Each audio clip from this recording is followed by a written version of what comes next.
Thanks for listening to DIY for Business, a part of the Best Business Network. It's Russ and Greg with you. Greg, how's it going? It's going pretty darn good, Russ. How are you doing today? I'm doing all right. It's really a lot of my mood these days depends on which season it is, and not because of the sun or the rain or what. It's because of the various sports that my son plays in high school. Right. So we went through cross country, Yep. which was great, Yep. a lot of fun. Then we went through soccer. A little difficult because for some reason they've moved it. Oh, and by the way, we're in track now. But soccer in the winter, why did they do that? Well, because they just want to watch that soccer ball splash around the field because we had so much rain this winter that all the games were just underwater.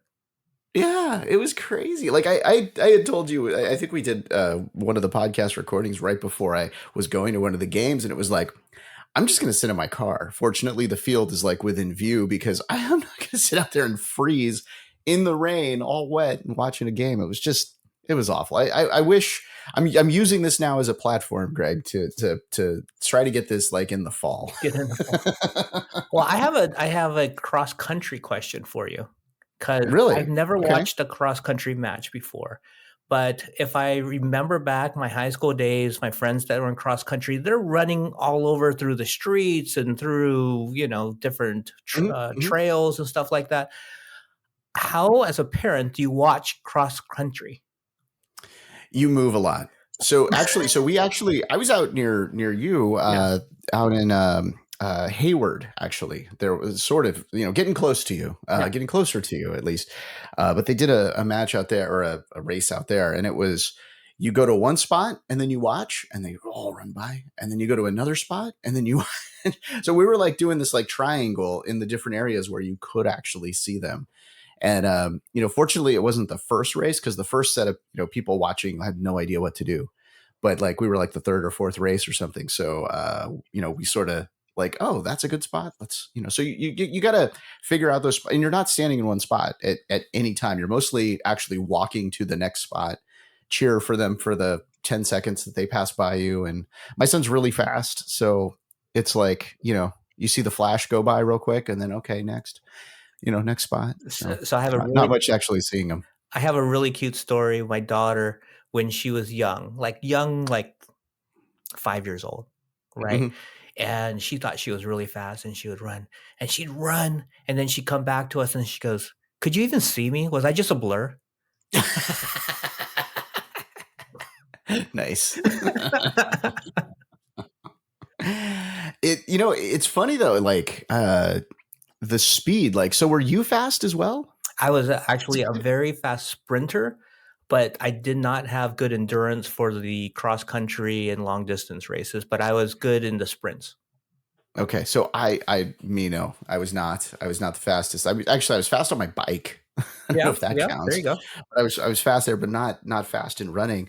My wife did that. And so actually at one of the last soccer games, the coach came up to me and cause Justin's running back and forth. My son is running back and forth and, just so much. And he comes up to me, man, he gets his running from your wife there, huh? You can see where those genes come from, and made the joke. And I go, you know what? It's funny because it's true. He's not getting any of this from me. He's not laughing at you. He's laughing with you. Exactly. Right. He's laughing with me. Right. But the speed is picking up with the pickleball. So there's that. That's well, I had to mention that, Greg. It's funny because in a previous pickleball episode, Third Shot Podcast, if you haven't listened to the show yet, I was telling everybody that I'm working on short sprints to get me ready for pickleball tournaments because that's kind of what you're doing. It's like you're not running, 50 yards, 100 yards. You're really just doing like 10 feet, 15 feet at a spurts. But you have to be able to move really quickly. So that has been my training recently to kind of get my body ready. And in that same episode, I revealed that I've got now a walking pad, like a treadmill thing underneath my desk so that during meetings, like I'm walking, like I walk like 2 hours in a day. It's crazy. It's great. So, I just feel like in the meetings, it brings me so much. It's like, so much of everything, right, is just about where your headspace is. And like doing this little walking thing, like, man, I'm in such a like pumped up mood and I'm coming up with good ideas. And at least I think they're good ideas, but I'm coming up with ideas, we'll say, and doing that, thinking a little bit faster because of the whole walking thing. Well, It's really cool. if you were a client of mine or you were a potential client of mine, and I found out that you had this little treadmill walking pad under your desk while we were talking on the phone, I immediately would go to my CRM and make that note because at some Exactly. point that is going to come in very useful for the Exactly. Oh, relationship. and that's the whole thing, the whole active listening when you're talking to a client like that and you write those things down and you mention it like 6 months later. I did that to a client one time. I mentioned one little thing. I'm blanking on it right now, of course, at the top of my head, but I mentioned it years later because I typed it into the CRM and they were like so impressed. But there's no way I could have remembered it. I can't remember it now without the CRM, I guess. So but yeah, the whole like sales like organization, right? Like that's where you and I like, you've got that like super sales guy, like you could sell anything, is what I will say. And you train salespeople to level them up. And then I'm like behind the scenes, like making these crazy systems to make it all like hopefully work out so we could actually provide the service that you're selling. Right. At least that's what we did for 14 years or so there. And it's like, if we could only find a guest that can combine those two topics together, right? Like that would be the greatest show of DIY for business ever, I would think. Well, guess what? We're going to have the greatest show of DIY ever. Oh my God, Greg. Oh. Hey, Liz, how was that for a setup for you, right? That Like was so fun. That was a great setup. we really built that up for you because we're excited about this. I mean, so Liz, to have you on the show to talk about sales and then also like the systems and the CRM behind it, like this is exciting for both of us because you're combining both of our skills. So I'll let you kind of introduce yourself here and tell people what you do. Thanks. I'm Liz Heiman, and I'm a sales consultant. But really, what I do is I take the chaos out of sales. So, Oh, a nice. lot of organizations, they don't really understand that you need process and systems. So, they keep hiring. We need more sales. Let's add another person and add another person and add a sales manager and add some more people. And all they're doing is creating chaos upon chaos upon chaos and wondering why are they not getting the result they want. So, what I'm really focused on is helping organizations figure out how do you keep the amount of chaos down and get your sales organization so you can scale it, you can grow it, so you can hit your numbers and you can predict and manage and do all those things. Mm-hmm. Wish we could do with sales, but we're having a really hard time with. So that's what I do. Because that chaos is so expensive and people don't really realize that. Like I wish there was just a KPI for that, like chaos number, that like translates directly into money, because you are bleeding money when there's chaos like that and you're not like having like good systems. That's why I get so passionate about like building systems and making sure that a CRM works.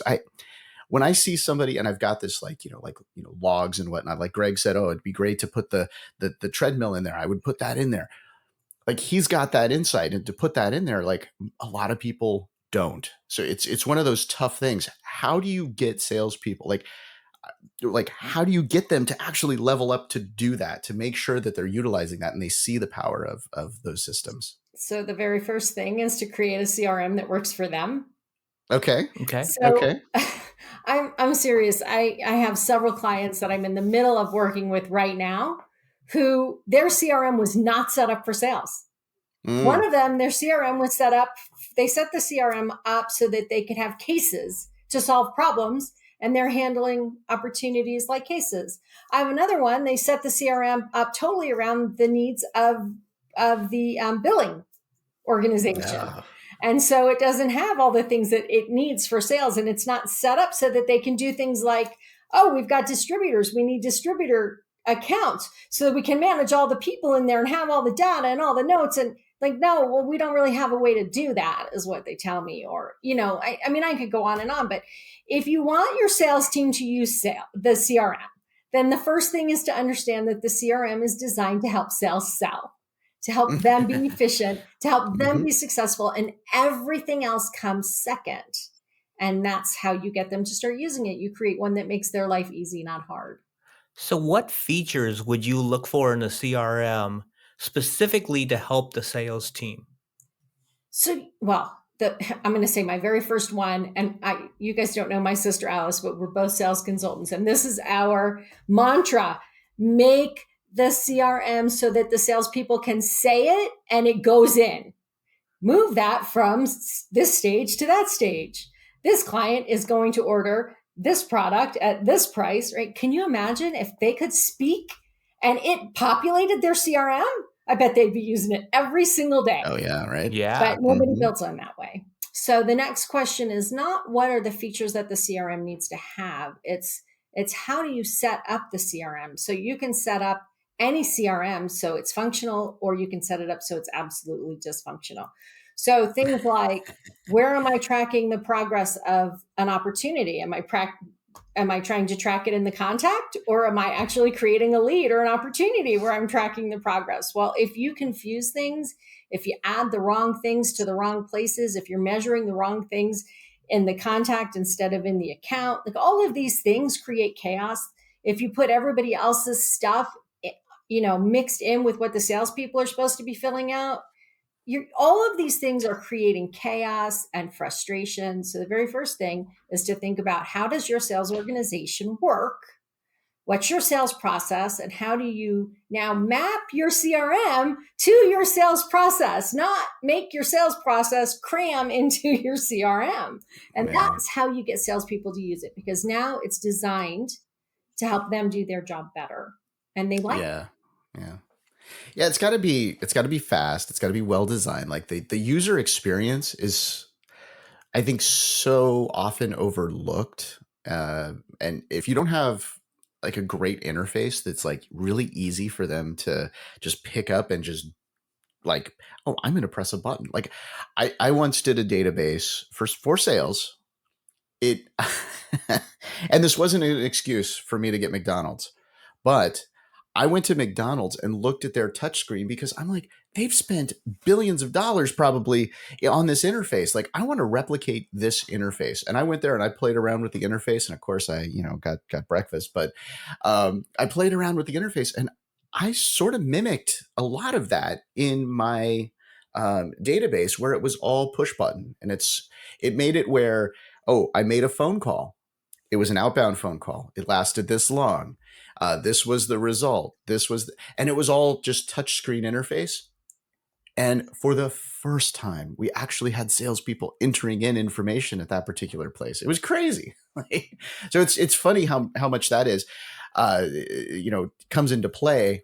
The question I have there is about the software and the cost behind that. But unfortunately, speaking of cost, we've got to pay some of the bills here. We got to actually head to break here. We're going to take just a couple of minutes away. When we come back, we'll continue the conversation and we'll get that question answered and figured out maybe which software you should be using and how you could make your sales people perform better. We'll do that after this.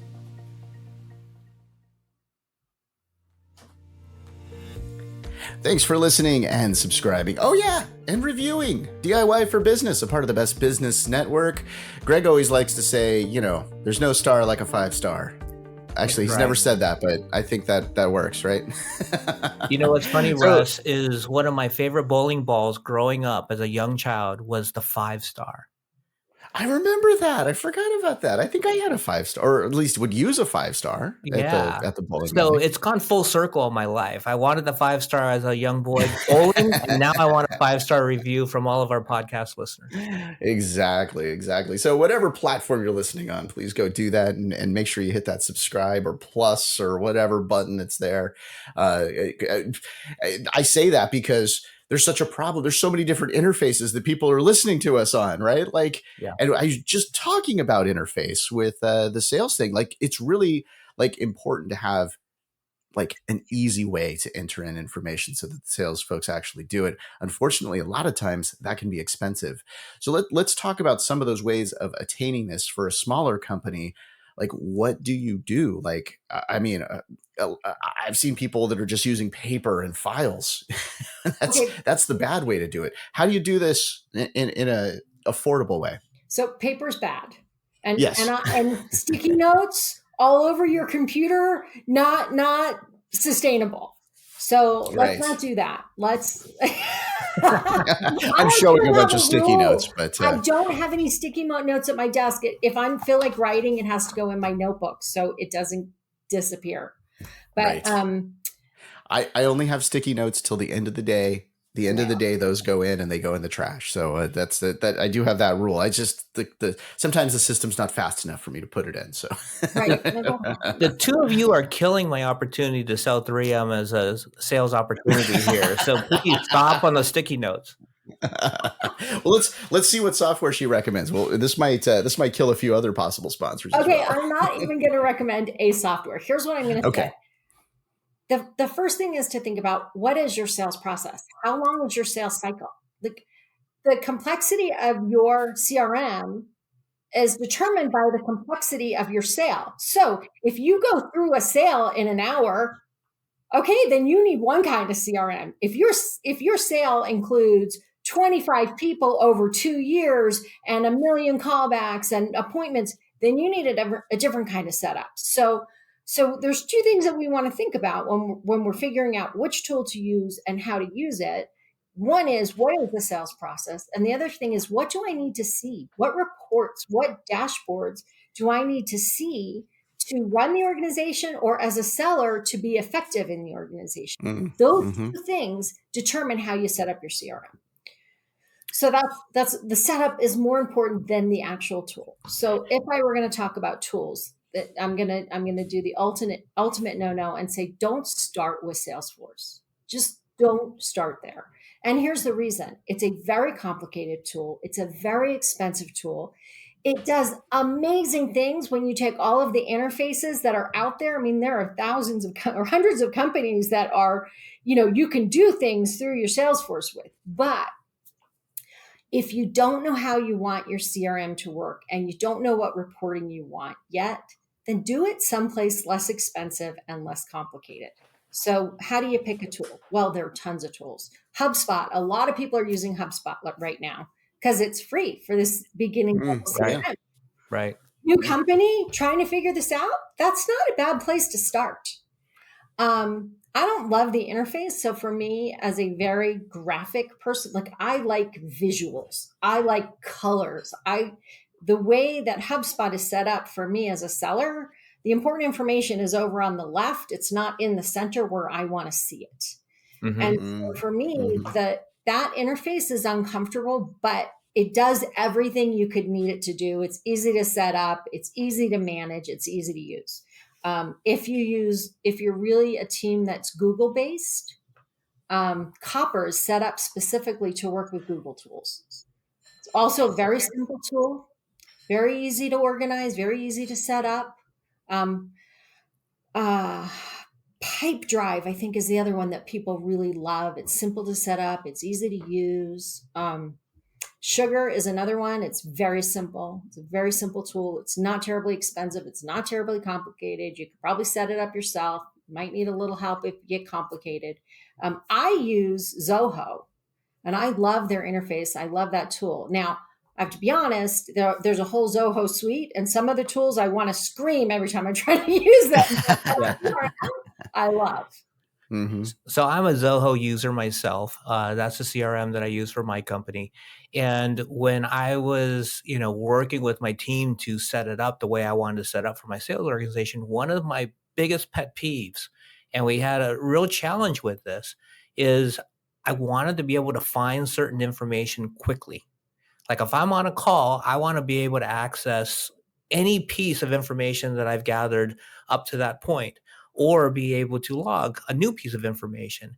And in the beginning, at least, Zoho was just so deep with fields that I couldn't find what I was looking for. So, how do you work with your clients to organize, to make the information accessible quickly? So one of the first things you do when you get a CRM, you're not going to believe this. The first thing you do is get rid of all the fields you don't need. Hide them. Make them go away. If you don't need it, don't have it. Just because it asks you what currency you're working in, if you always work in dollars, get rid of it. You don't need it. So go through and look at what some of the fields and some of the CRMs you can't get rid of.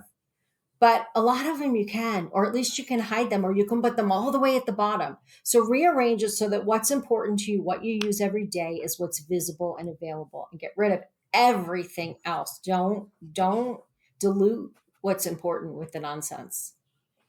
Yeah. Yeah, I totally agree with that. And it's sometimes a struggle because I'm building, I'll sometimes build an interface for somebody.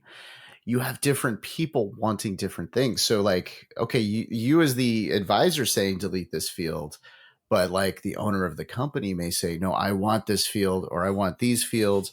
And maybe they don't make sense to gather that information, or it's going to be impossible for the salespeople to gather that information. How do you decide on what fields to show in Show that me, layout, uh, especially when you've got competing interests in the company? yeah, show me where that's important in a report. Tell me how you're going to use that data. You say you want it. How are you actually going to use it? And if it's on there, how accurate is it going to be? So you want to know you want to know the number of people in the company, let's say. Great.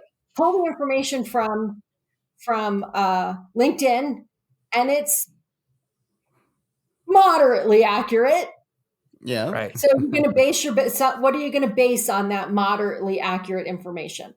So I think that when we start talking to the owners of the company, to to finance or to production, and we really ask them what really matters, what are you tracking? What are you measuring? Because often the stuff that's most important to measure isn't anywhere in the CRM, and we've got all these other fields that nobody ever looks at. So Right. you can't show me where you want that in a report, how you're going to track it, and what you're going to do with it. 3, don't put it in there. Just don't. But Yeah. meanwhile, I have other clients that have CRMs. They haven't segmented the industry of the companies that they're working with. Well, why does that matter? Well, if you want marketing to do campaigns for you to certain industries, if you haven't segmented, they can't do it. All they can do is send out. Or I have another client who has no titles in their CRM. So, and these things happen really in weird ways because data gets transferred or moved or whatever. Right. But let's think about what we're doing with this data. Is marketing going to use it? Is somebody going to call those people? And if somebody's going to call those people, it'd be nice to know what their title is so I know what to talk to them about, right? All of those things matter. Yeah, so you've mentioned marketing a couple times just recently in this conversation, and I'm wondering, when you're building these CRMs for a sales team, you got your marketing team, you got your finance team, are you building different layouts for each department based on what they use and what they need to do their function? Yes and no. It depends on how the CRM is set up. So I always start, like, if we can order it so that the top of the CRM has the most important things that the sales team needs to function, then we can start to think about what needs to go after that. We have to be really careful though, because when you start bringing in everybody else's needs, you start to get a lot of mess. So who's going to fill that out? Is the salesperson supposed to fill this out? If the salesperson's supposed to fill it out, put it in the top module with the fields that the salesperson's supposed to fill out. If it needs to come from marketing or marketing fills it out, put it in that module. If it's about finance, then put it in that module. Don't cram it, mix it all up together. But I will say, when it comes to marketing, there is one thing that is really important, and that is we often track the source of a lead through the contact. So as a lead, we track it, and then it becomes a contact, and we track it, and then it becomes an opportunity or a company, and that lead source data goes away. So now, as a company and even as a salesperson, how do I look back and go, yeah, all of these leads came from this event. I want to go back. We have no idea what happened because we don't know what closed or didn't, because we didn't track it all the way through. So those are the things when I'm talking about, what are you tracking? What are you watching? What are you measuring? That's the stuff that needs to be in there. Yeah, totally. I've seen that, and I've seen that with, with data, like moving systems, or, like you're going from, let's say somebody's going from Zoho to Salesforce. So much stuff could get lost, like, so, so much information. And it's like, I've just always been a big fan of, don't delete anything, like, leave it there if you can. because you don't know if you're going to use it or not. You can hide it. You can put it to the side, but like, don't delete it. Like, don't be destructive about the data, because you never know when you're going to need it at a certain point. I've just got to throw in, because I'm the director of marketing over at Beeswax, who builds a ton of databases specifically in FileMaker. I got to throw FileMaker in there. Have you ever used FileMaker? I haven't. Oh, Claire's FileMaker. There you go. There's another option for you. You should check it out. It's amazing. See, I've got to throw in my marketing and sales skills right there. Hey, now I can sell FileMaker. Thank you. There you go. Let's get them as a sponsor. There you go. Now you're doing me a favor. I'm going to put that in the CRM. Exactly. So FileMaker is one of the things that we work with, but we work with a lot of different technologies. And one of the things that makes it difficult about being a director of marketing at a company like that is the technology is always changing. So I'm always having to learn about these new things that are coming out that are on the cusp. And then, like now, okay, we've got a team that's going to start building this project out or whatever. So how, when you're selecting these, how do you sort of future-proof your CRM, not just the data and getting the right fields in the reports, but how do you start to future-proof this so that as your company grows, the CRM and the processes and everything that you've created grows along with you?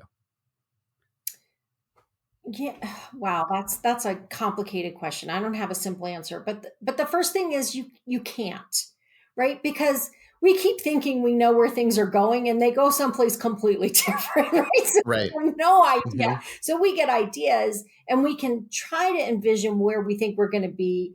You guys were talking about this in one of your other podcasts the other day that,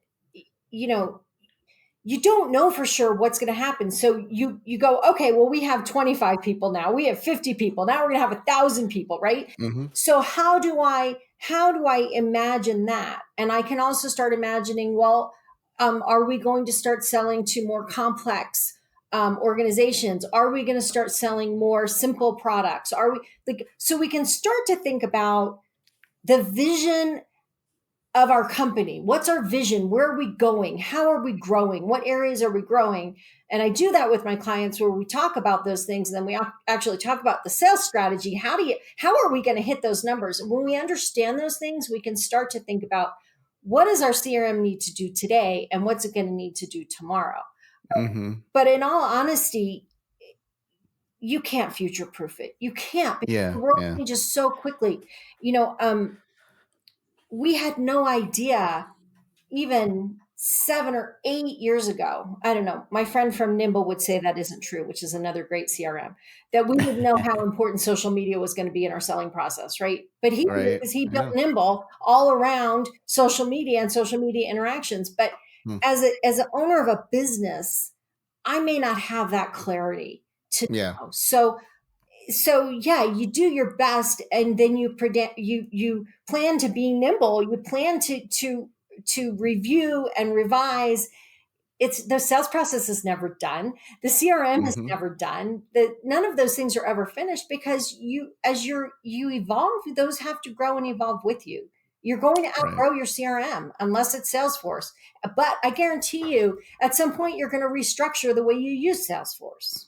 Totally. Right. Totally. And that's the thing. I mean, the sales, great. How many versions of the database did we go through over the 14 years of us working together? I mean, we went through a number of them, and it is because our company was evolving. We were growing, and we had some different needs of the database over the years. So luckily, you were really good at FileMaker, and you could kind of grow the database with our needs of the company. So that was very fortunate that you had such good knowledge of the CRM. Well, it was cool that it was growing as well and expanding and changing into these different things. Wow, they're really going to buy it out in this. But it's really cool that they were growing so much and doing so many different things, and the ability to tie into different APIs and stuff like that was really cool for that. Hang on just a second though. Yeah. So here's one thing that you can do: keep the data clean. Right? Exactly. Set your rules. Yeah. How do we put in? What's the protocol around naming an opportunity? What's the protocol about a company name? Do we use what's on their website? Do we use what's in LinkedIn? Do we do we add Inc. and LLC or don't we? What is the protocol? Do we use initials or do we always type out the whole name and then have another field for our nickname? Like these protocols, is the title in there? Do we update the information when people leave, or do we just leave that hanging out there in the net, lost in, right. It's not my job. Somebody else will delete it. The cleaner the data is, the easier it is to take that data and do something else with that. And I know you deal with that all the time, right? Oh yeah. Like migrating, data or sending data to these APIs. Like I hate to get in. I know I've got to go to break. Greg's like strangling me here, but the addresses, right? Like the address, like you're saying, it's Ave versus Avenue. Like, what are you putting in? And then, like, how do you, make that so you have these standards around it so that all of them are the same, so that when you don't have 5 duplicate records. You don't have duplicate records, and you're not paying more later for having somebody to clean out the data, or, using some sort of service to get in there to like clean the data, exist for that purpose, because data is exactly, so dirty, right? Exactly. Okay, now it's like the Oscars. The music started playing, so I really do need to take a break here. I'm excited about this. When we come back, we'll continue the conversation.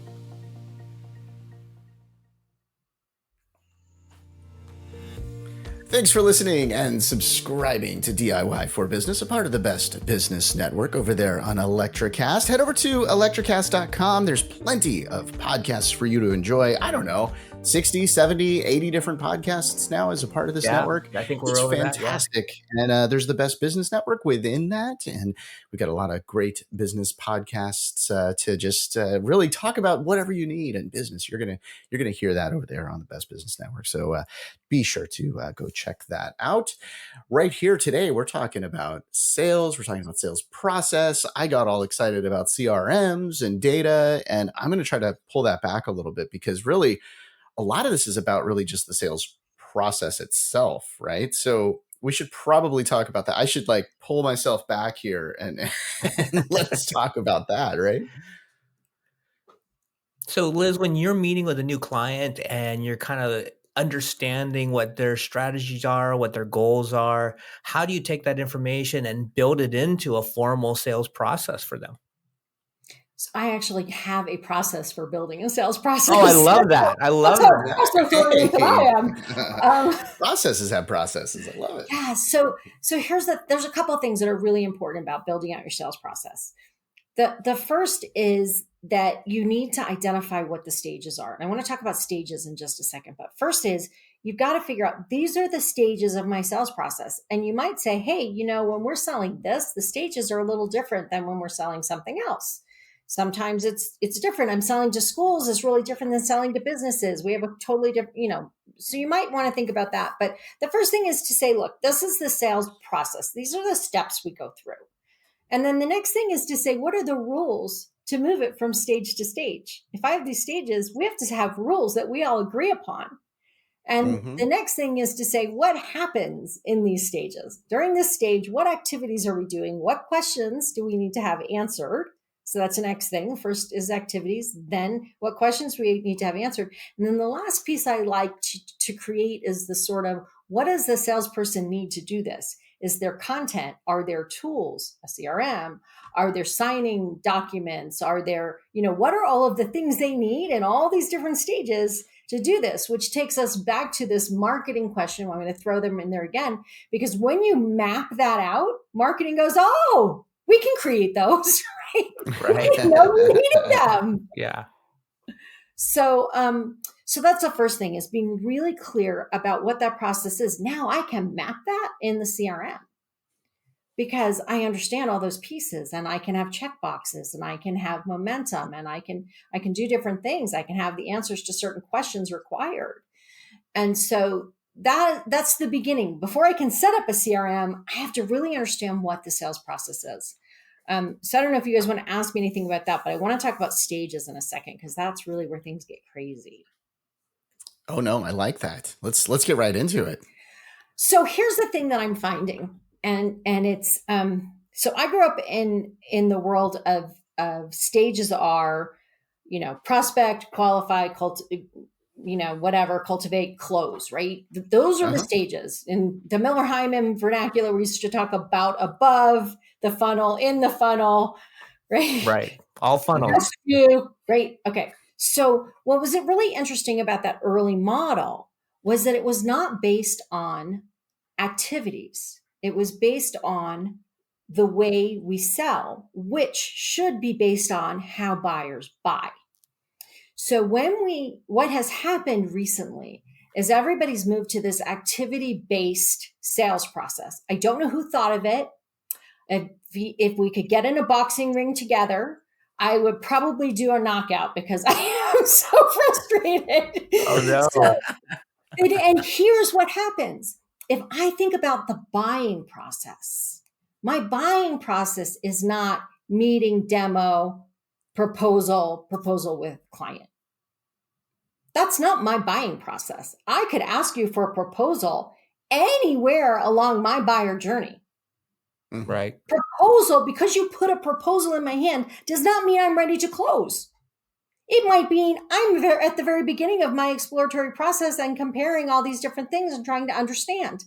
So when you have activity-based stages, guess where all of the leads end up? Proposal with client. Now, Right. does the funnel look like a funnel? No, it looks like a vase with a big ball on the bottom, right? Where everything's stuck. Right. And you're going to get different prospects to that bottom of the vase in different ways and in different times, depending on where their stage of their business is, or I'm assuming it's a B2B sale, but if it's a B2C, where are they at in their purchasing decision? So it is interesting because you really have to figure out when you're moving a prospect to the next stage, and how do you move them to the next stage? And having the right metrics measured helps you understand what you're shooting for in each stage of the sales process. And I think that's what the whole strategy is. Like, once you understand what the strategy is, then it makes total sense how you're going to move a prospect along. But if I move it through what I think are my sales stages, the steps that I measure, the activities that I measure, how do I move them back up the funnel? Right? How do I move them back up? Oh, wait a minute, everything changed. I need to move those all the way back up to qualify again. But I already sent a proposal. So how do I function in this? So this is my new pet peeve, because I keep every CRM that I get into looks the same. And when I really dig in there, they're like, oh yeah, we give a proposal at this point or this point or this point. Well, that means you have no idea. You're not measuring the buying process or the sales process. And you have no idea how long it really takes for things to close, because you haven't mapped it out properly. And everybody's expecting all this stuff at the bottom of the funnel to close, and it's not going to. It's not ready to close. So so how do you do your stages? So how do you pick the words that you use for your stage?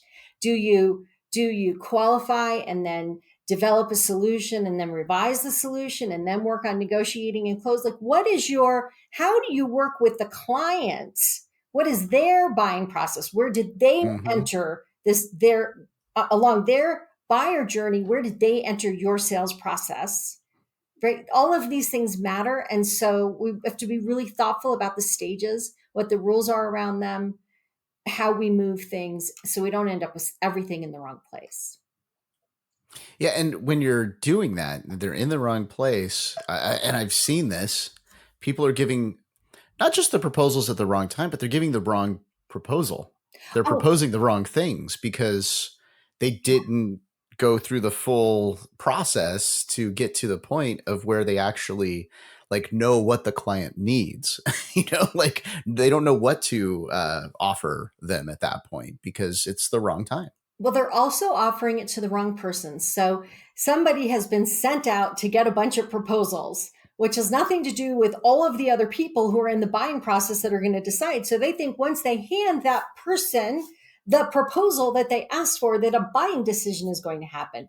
But it isn't until that proposal gets into all of these other hands that the discussion even begins.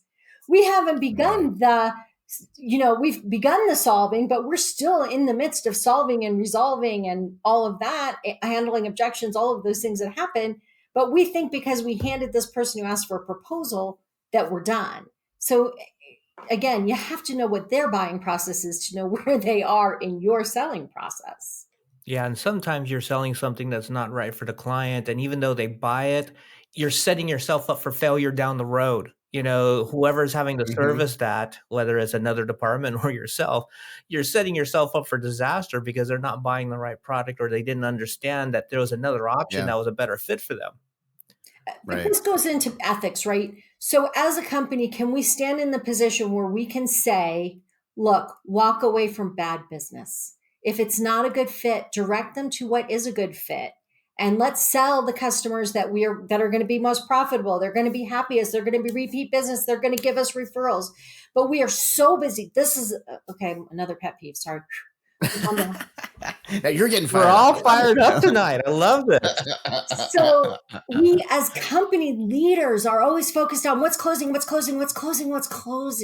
Stop, slow down, back up.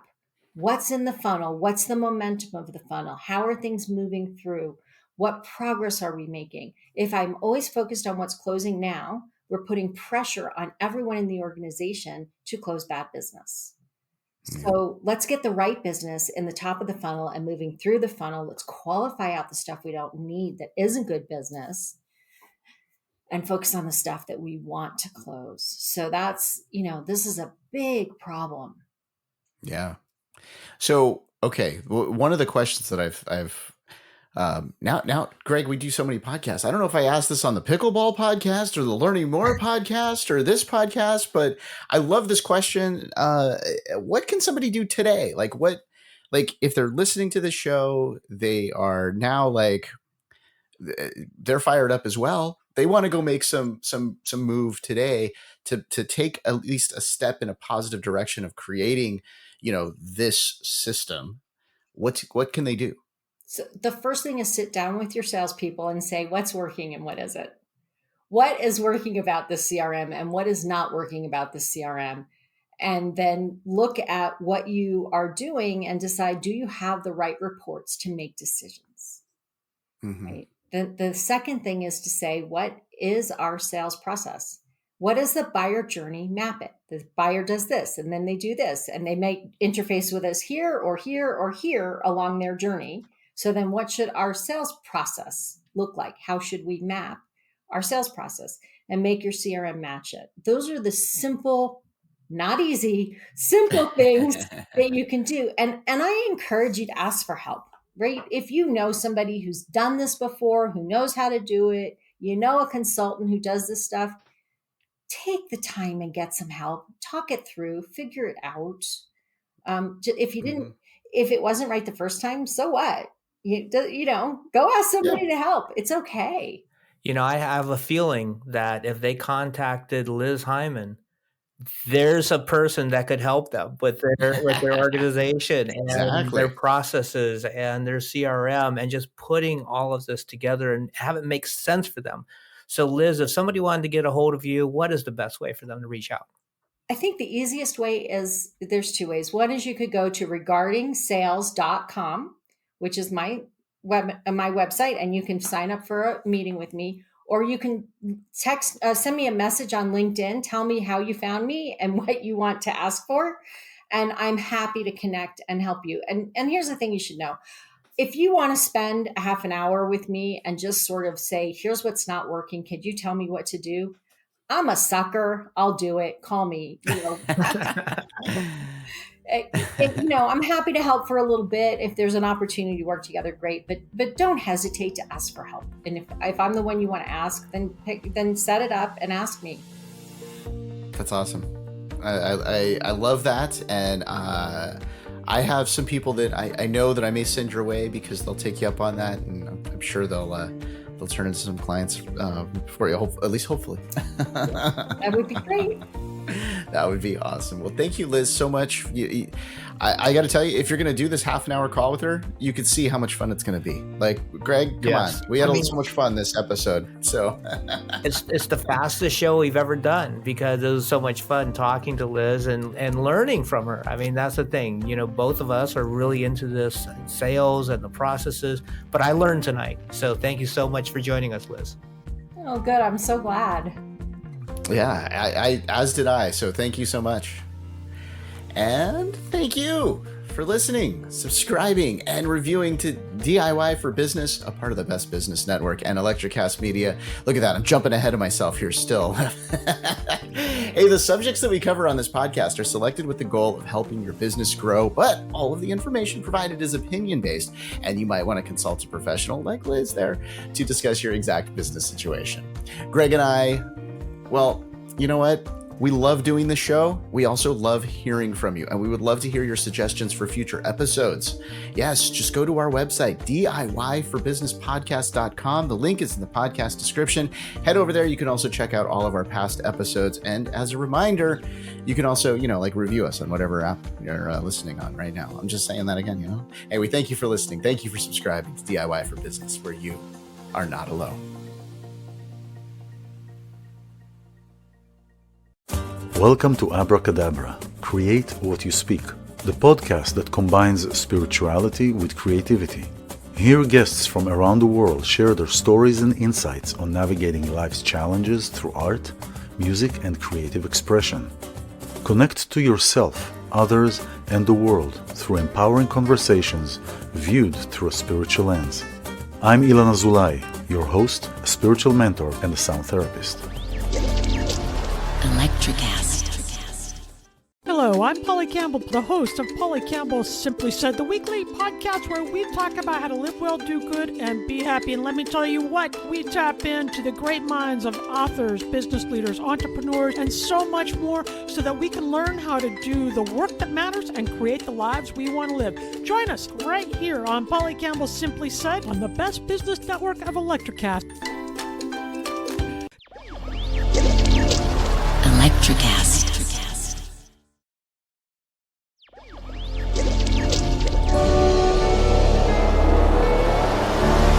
Electrocast.